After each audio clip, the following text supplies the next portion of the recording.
के आए हैं। हेलो दोस्तों, मेरे YouTube चैनल इश्क वाली कहानियां में आपका स्वागत है। कृपया इस वीडियो को देखने के लिए हेडफोन इस्तेमाल कीजिए।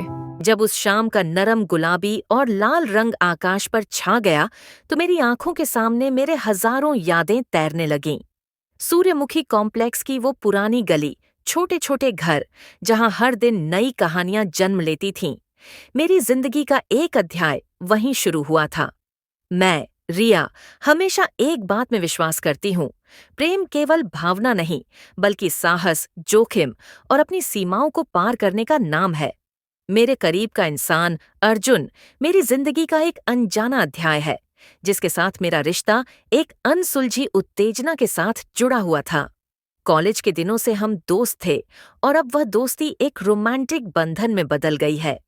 एक दिन शाम को हम पार्क की लकड़ी की सफेद बेंच पर बैठे थे। मेरा सिर अर्जुन के कंधे पर था, चेहरे पर एक हल्की मुस्कान। लेकिन मेरा मन सतर्क था, क्योंकि मेरे पिता के बारे में कुछ राज मुझे चिंतित कर रहे थे।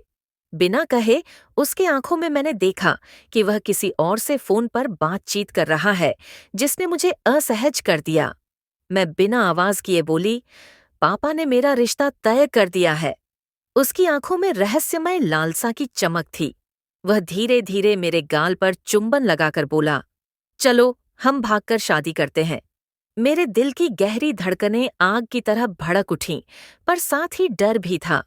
अर्जुन का बर्ताव कभी कभी मेरे प्रति ठंडापन दिखाता, जो मुझे नकारात्मक सोच में डाल देता। हमारा मानसिक और शारीरिक रिश्ता धीरे धीरे एक हुआ। अर्जुन का हाथ मेरी कमर पर नाजुकता से फिसला और मेरे गले पर उसके होठों 10 की हल्की छुअन ने गर्माहट खोल दी। हवा में हमारे बीच गहरा प्रेम और एक मधुर खुशबू फैल गई थी। मेरी आंखें बंद हो गईं, तभी उसका हाथ धीरे धीरे कमर से उठकर छाती तक आ गया। मेरा शरीर उसके स्पर्श से झुक गया, जैसे उस शाम की खामोशी में अनकहे प्यार का जादू फैल गया हो।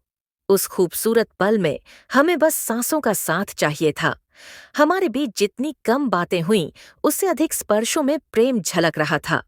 अर्जुन की आंखें नर्म थीं, जो एक गुप्त भावना को जाहिर करती थीं। मैंने समझ लिया कि उसकी मुझसे मोहब्बत सिर्फ गहरी नहीं, बल्कि पवित्र भी है। रात को घर लौटते हुए मुझे एहसास हुआ कि प्रेम सिर्फ शब्दों का मेल नहीं, बल्कि स्पर्श की गहराई, मुस्कुराहट के साथ हल्की गले लगाने का सौंदर्य और भावनाओं की नीरव अभिव्यक्ति है। अर्जुन की ममता और मेरा जोश मुझे फिर से जीवंत कर गया। उस शाम मैं खुद से कहा, मैं हारूंगी नहीं, खुद को खो जाने नहीं दूंगी। घर के रास्ते मेरे कदम भारी थे। एक ही सवाल दिमाग में घूम रहा था, क्या सच में कोई मुझे प्यार करता है? घर के गेट पर पहुंचते ही मेरे पिता की सख्त नजर मुझ पर टिकी। कहाँ से आ रही हो रिया? उन्होंने पूछा तो मैं चुपचाप सिर झुका ली। रात मेरे बेसुध आंसुओं में खो गई, पर मेरा फोन दिखा रहा था अर्जुन का मैसेज। मेरा गुस्सा गया, पर मेरा प्यार कम नहीं हुआ। शनिवार की दोपहर रिया और अर्जुन शहर के साउथ सिटी में एक आउटिंग के लिए जा रहे थे, जहां उनके पुराना दोस्त मिलकर एक नया अध्याय शुरू करेंगे। वहां रिया के दिल में एक नई उम्मीद जगी। सिर्फ प्यार ही नहीं, बल्कि आजादी और सपनों की एक चमकदार तस्वीर।